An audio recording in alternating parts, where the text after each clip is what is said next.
Assalamualaikum warahmatullahi wabarakatuh. Bismillahirrahmanirrahim. Bismillahi tawakkaltu 'alallah, la haula wala quwata illa billahil aliyul azim. Asyhadu an la ilaha illallah wa asyhadu anna Muhammadar Rasulullah. Allahumma shalli ala sayyidina Muhammad wa ala ali sayyidina Muhammad. Ya, selamat pagi buat teman-teman dimanapun kalian berada. Semoga selalu diberikan kesehatan, keberkahan, umur panjang, rezeki melimpah, barokah, dan didekatkan dengan jodohnya. Amin amin ya robbal alamin. Jadi di pagi hari ini jalan lumayan padat, merayap, lancar jaya pokoknya. Di samping gua ada CBR 250, ada R15. Pokoknya aduh, banyak banget nih pagi ini nih. Oh iya, tepatnya sekarang pukul 7.50 tanggal 1 Oktober 2021, dimana 1 tahun yang lalu gua itu sempat mengalami crash yang cukup fatal. Nanti gua sisipin foto-foto karena video nggak ada, karena kebetulan gua lagi kameranya off. Dan teman-teman yang hari itu ada jalan sama gua ya sempat foto-foto, motoin gua. Biar ini sih sebagai pelajaran aja sih buat kedepannya. Jadi kalau banyak yang nanya, "Bang, kenapa kok nggak barbar gini-gini bla bla bla?" Aduh, lu bakalan tahu kisahnya setelah melihat cuplikan foto-foto yang gua crash gitu.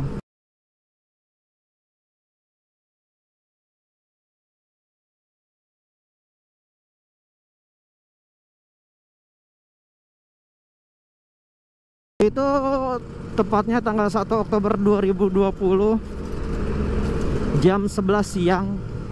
Gue tuh dari rumah pagi berangkat bersama VMP 135. Emang janjiannya itu pagi gitu, cuman kesiangan. Sempat ada kayak apa ya, firasat gitu, kalau lu tuh nggak usah jadi San Mori karena kesiangan. Cuman gue maksain, udah kesiangan maksain, dan tadinya VMP itu nggak bisa, tiba-tiba dia jadi bisa gitu dan mau. Akhirnya ya kita jalan berangkat, nyamper Dudung Rider. Nyampe tempat Dudung Rider itu jam 8-an lah. Kita jalan dari tempat Dudung setengah 9. Ada Sofijal juga. Kita janjian ketemu sama Ko Daniel dan Mels Amelia. Pertama kali Mels Amelia ketemu sama anak-anak 2 tak tuh ya istilahnya bukan gimana ya, gue yang kenalin gitu, asik.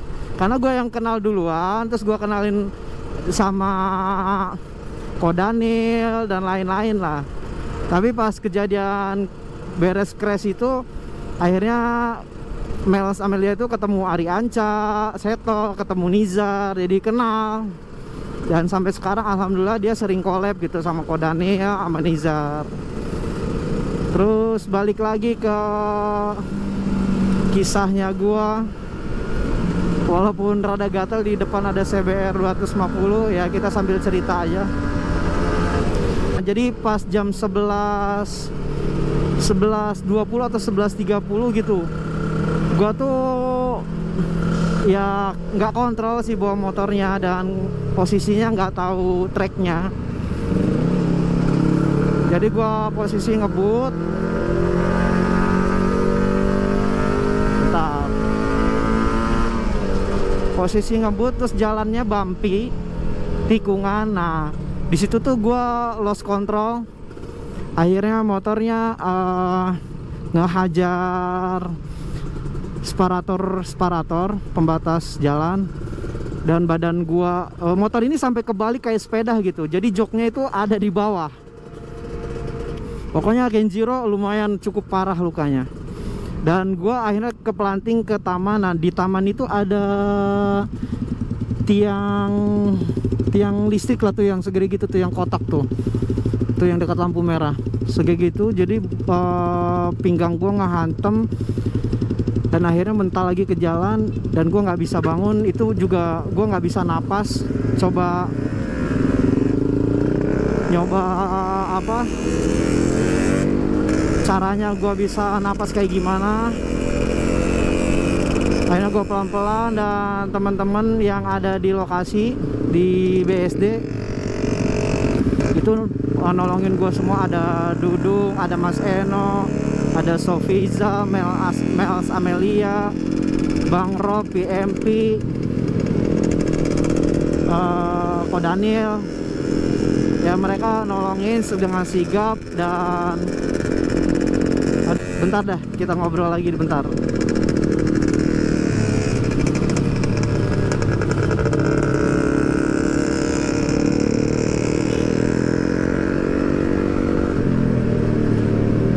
Masalahnya ini aduh rame banget jalan, kenapa juga.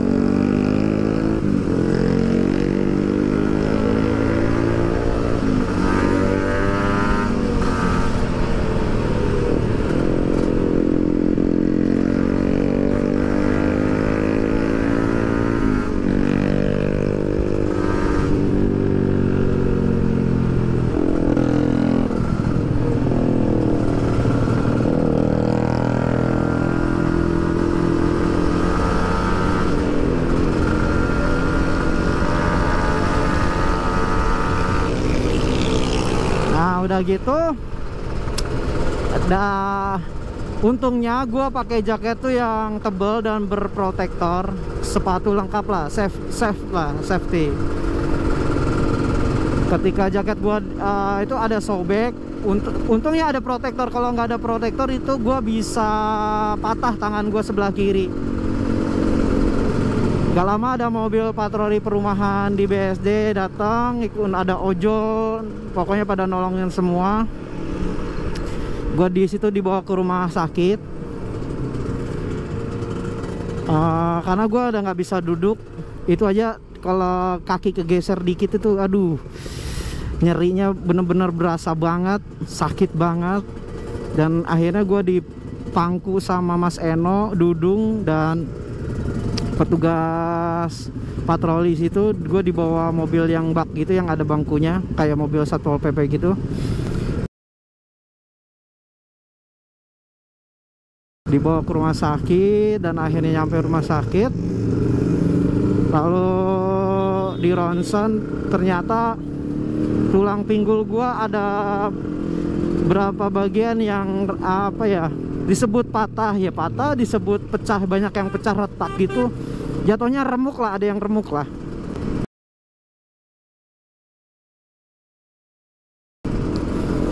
Udah gitu pinggul gue tuh bener-bener biru, semua biru sampai ke, maaf, ke burung-burung gue tuh biru, bengkak gitu, membiru.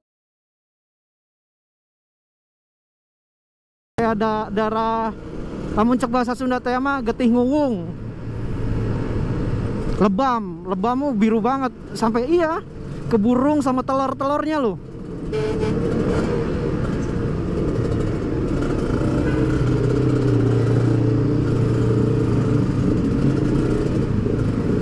Sampai ke telur-telurnya udah itu, udah di ronsen.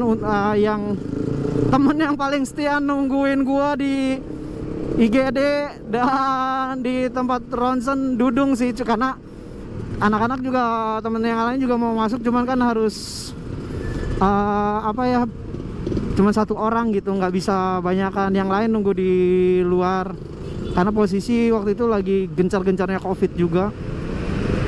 Jadi Dudung nemenin gua sampai selesai, sampai keluarga gua datang. Dan dia tuh sampai telat makan. Memang kita tuh baru nyampe BSD jam berapa ya, jam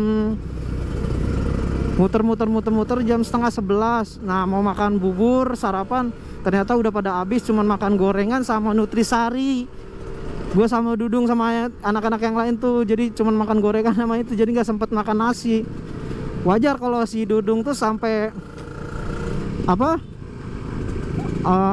asam lambungnya naik karena yang nggak makan gitu sampai sore nemenin gua. Itu yang namanya gue di ronsen digeser dikit, aduh ya Allah nyerinya udah kayak apaan tahu, karena ya gue tergeletak gitu, nggak bisa gimana. Dan akhirnya udah ronsen di USG, takutnya ada luka dalam yang di bagian perut gua kan, karena ya burung sama telur gua tuh sampai membiru gitu. Untung nggak pecah. Aduh kalau pecah ya Allah, masa depan gua ini. Nah udah di USG lumayan cukup lama juga nunggu dokternya, ada jeda berapa jam gitu baru datang. Itu gua udah nggak karuan, itu udah diinfus, dan kaki gue juga ada yang banyak yang luka juga.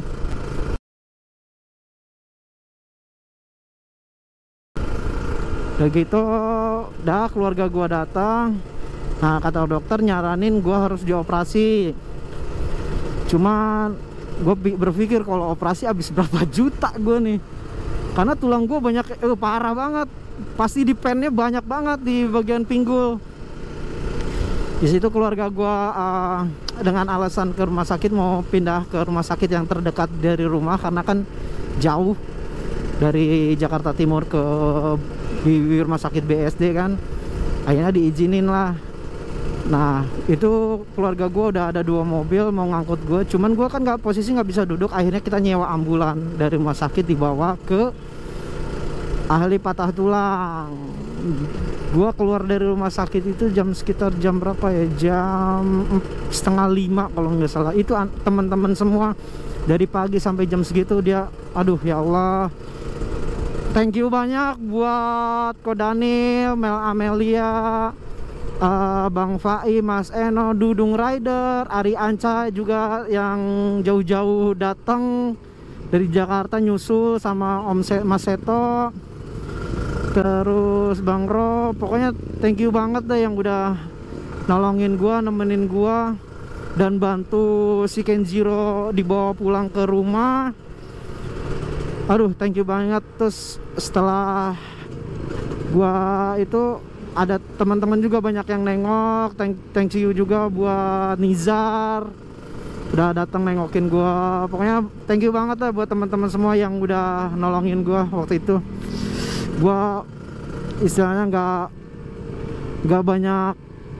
nggak bisa banyak apa ya, kata-kata lagi selain mengucapkan kata terima kasih banyak. Udah, tanpa kalian, aduh gua tahu nasib gua kayak gimana, keluarga gua juga bingung gitu kan kalau nggak ada kalian yang ngurusin gua duluan. Nah dari situ gua ke tukang urut itu ternyata udah tutup. Cuman untungnya kenal gitu kan sama bokap maknya yang tukang urut, karena gue di 2009 itu pernah kaki gue juga patah.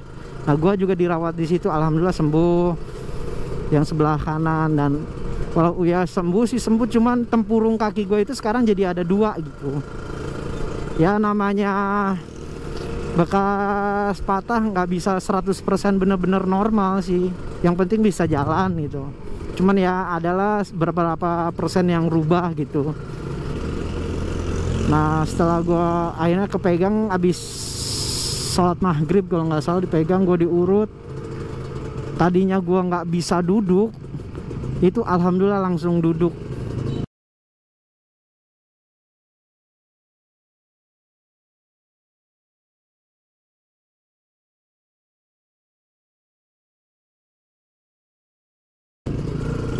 Dan dari situ gue pulang udah bisa pakai mobil biasa, nggak pakai ambulan gitu.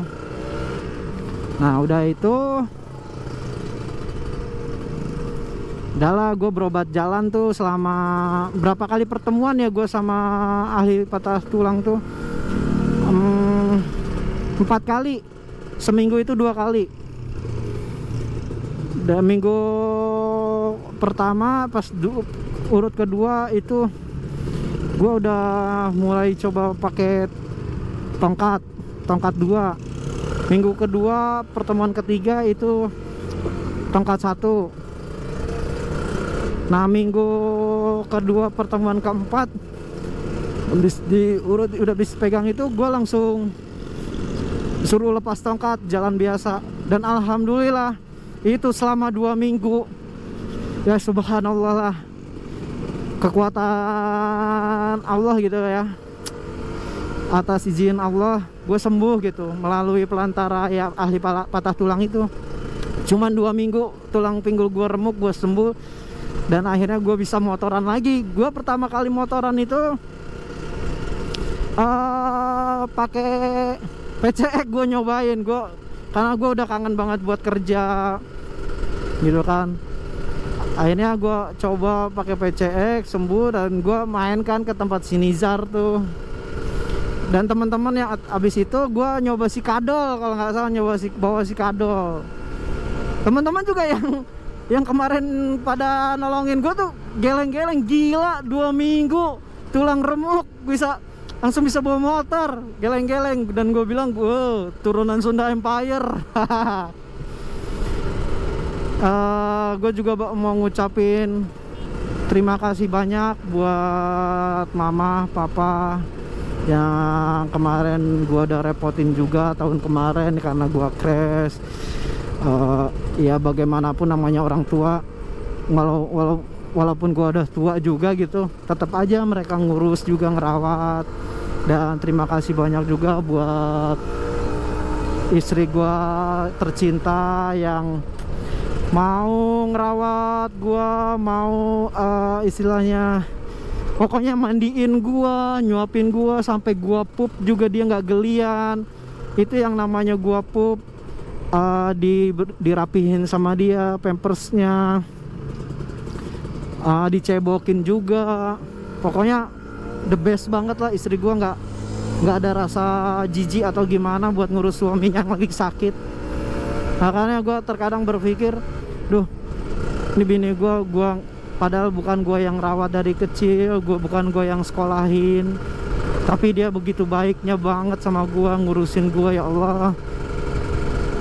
Nah dari situ anak-anak gue juga tiap malam melukin gue, ya nengokin gue, apalah, main sama gue, walaupun gue waktu itu belum bisa berdiri jalan ya. Itu subhanallah banget. Aduh, itu yang bikin gue semangat buat cepet-cepet bisa bangkit, buat kerja, nyari nafkah lagi. Nah dari situ gue banyak belajar. Ternyata kecepatan itu bukanlah segalanya. Kalau udah crash kayak gue sampai patah tulang. Kalau crash biasa yang baret-baret ya lumrah lah. Cuman kalau udah crash sampai patah tulang, ya kan, yang mau nafkahin anak bini lu siapa? Itu masih mending lo patah tulang. Kalau sampai meninggal, kalau fatalnya sampai meninggal kenapa-napa, anak lu jadi anak yatim, istri jadi janda. Nah ya kan, makanya gue sekarang tuh kalau banyak yang komen, bang barbar lagi dong, nggak kayak dulu gini-gini. Aduh, gue udah ngerasain bro, patah kaki pas bujang, oke lah, belum punya tanggungan bujang. Nah ini patah pinggul itu pas udah punya anak, punya tanggungan. Itu aduh gimana ya. Jadi sekarang lebih ke sadar sih, lebih mentingin keluarga juga dibandingkan kecepatan. Karena posisi di saat gua sakit kayak gitu ya, tetap kan yang ngedanain mah kita juga gitu. Untung aja gue punya tabungan, kalau enggak mau kayak gimana.